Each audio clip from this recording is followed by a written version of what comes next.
먼저 일본 선교 생명방송 3주년 기념예배 주의 이름으로 축복합니다. 네. 또 빛나는 새벽별 교회 바울성전 크게 부흥되기를 또한 주님의 이름으로 축원합니다. 네. 저는 세원의 영성원사 방송 대표 장예영 목사입니다. 자, 저는 오늘 찬양은 생략하고 말씀으로 집중적으로 나갑니다. 잘 봐주시면 감사하겠습니다. 잘 들어주세요. 자, 오늘의 말씀은 에베소서 4장 25절로 32절이 되겠습니다. 말씀 일령은 생략하고 제목은 분노를 다스리라. 사람은 누구나 다 분노가 있습니다. 근데 이제 참으니까 기도로 믿음으로 성령의 충만함으로 참으니까 삭제가 되니까 자꾸만 평안하고 기쁘고 즐거울 뿐이지 누구나 다 분함이 있는 겁니다. 호라티우스는 이름입니다. 호라티우스는 분노는 일종의 강기이다. 그대가 분노를 제압하지 못하면 분노가 그대를 제압한다 라고 말했습니다. 이는 우리가 분노를 품고 있을 때 분노가 우리의 삶에 어떤 악영향을 끼치는지를 함축적으로 잘 설명해주는 내용이라 할 수 있습니다. 우리가 분노를 잘 제어하지 못하면 우리는 분노에게 이용당하는 도구가 되고 분노에 붙들린 노예가 되고 만다는 것입니다. 그래서 사도 바울은 본문 31절에서 분내는 마음을 버리라고 권면하고 있습니다. 우리가 분노의 노예가 되지 않기 위해서는 어떻게 해야 합니까? 장 집사님 어떻게 하면 되겠죠? 성경에서 말하는 분노를 지혜롭게 다스릴 수 있는 방법을 찾아보고 우리의 삶 가운데 이를 적절히 적용해서 사는 승리의 모두가 되기를 주님의 이름으로 축원합니다. 자, 첫 번째, 한해기를 드디하라. 알렉산더 대왕이 세계를 지배할 때였습니다. 한 번은 술자리가 벌어졌는데 자기 부하 한 사람이 귀에 거슬리는 말을 하였습니다. 알렉산더는 노발대발하면서 그 자리에서 창으로 그를 찔러 죽이고 말았습니다. 나중에 알고 보니 그는 알렉산더의 가장 친한 친구로서 전쟁터에서 그의 생명을 구해준 은인이었습니다. 알렉산더는 그토록 소중한 사람을 순간의 분노를 이기지 못해서 죽여버리고 만 것입니다. 훗날 어느 역사가는 이렇게 기록했습니다. 알렉산더 대왕은 세계를 다스릴 무력은 있었으나 자신을 다스릴 인격은 없었다. 한 사람의 인격이 어느 한순간에 가장 빛이 납니까? 누가 봐도 화낼 수밖에 없는 상황 속에서도 그 마음의 평정을 잃지 않고 자기 감정을 절제하며 오히려 입가에 미소를 지을 수 있을 때가 아닌가 합니다. 화내는 것도 습관이에요. 그래서 화 안 내버릇 해야 되는 겁니다. 아멘.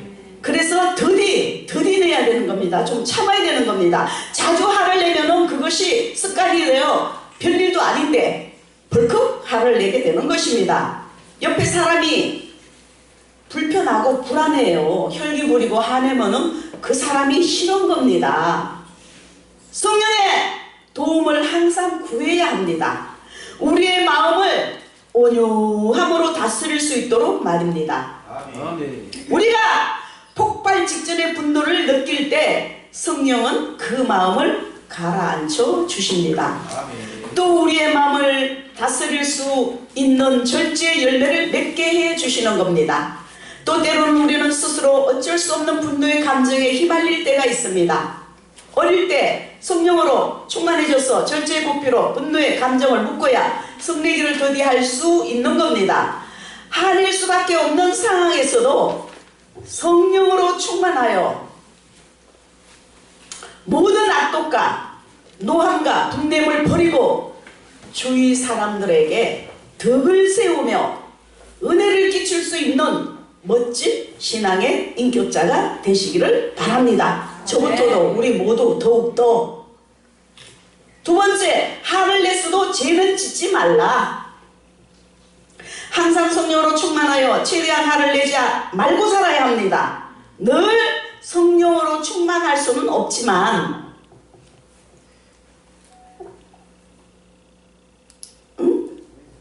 성령으로 충만할 수는 없지만 살다 보면은 자기도 모르는 사이에 불쑥 화를 내버릴 수밖에 없는 상황도 많이 있습니다.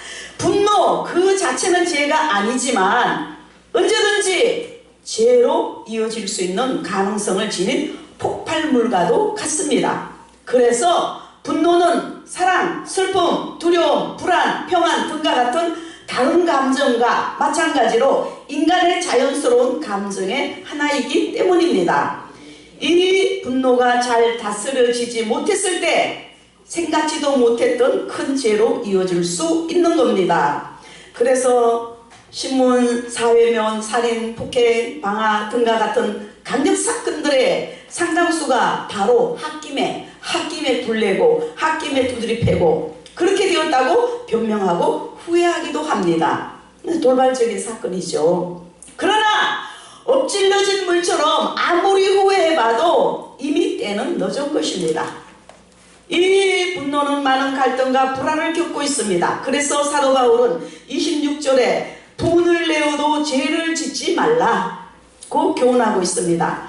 화가 죄로 이어지지 않도록 차단시키라는 것입니다. 한순간의 분노로 인하여 큰 낭패를 겪는 일이 없기를 바라는 겁니다. 두모스는 가랑잎이 순식간에 하늘을 탔다가 금방 펴지는 것과 같은 분노를 말하는 겁니다. 불끈 화를 냈다가도 스스로 스르르 하고 그 화가 방금 식어지는 사람들이 그런 경우에 속합니다. 그리고 오르게는 마음속에 분노의 감정을 담아놓고서는 두고두고 그 분노를 적재하고 쌓아가는 태도를 말하는 겁니다. 이 둘 중에 육적으로나 영적으로나 훨씬 더 해로운 것은 바로 후자입니다. 그러니까 다시 말씀드리면 많은 사람들이 무슨 싸움을 하면 그랬죠. 이조 시대 때 이야기가 다 끄지고 나와요. 30년 40년 전에 사건이 다 끄지고 나오는 거예요. 우리가 말할 때는 그 사건만 갖고 말해야 돼요. 내가 너 언제 얼마 도와주고 얼마를 줬는데 너는 뭐 해야지 왜 쌌어 어쩌고 저쩌고. 자, 어떤 사람은 화가 나면 그 화를 밤새도록 가지고 가는 사람도 있습니다. 잠도 안 자고 씩씩거리며 욕을 하거나 남을 저주하거나 복수를 생각하는 밤잠을 설치기도 합니다. 이런 화난 상태에서 잠자리에서 들게 되면 혈관이 수축하여 혈액순환 장애를 일으킬 수 있고 신경성 질환을 초래할 수 있습니다.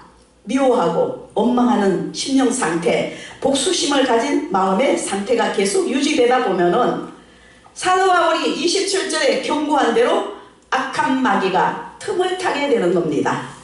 그래서 사도 바울은 화를 낼지라도 그 화를 다음날까지 가지고 가지 말고 해지기 전에 다 풀어버리라고 교훈하는 것입니다. 할렐루야.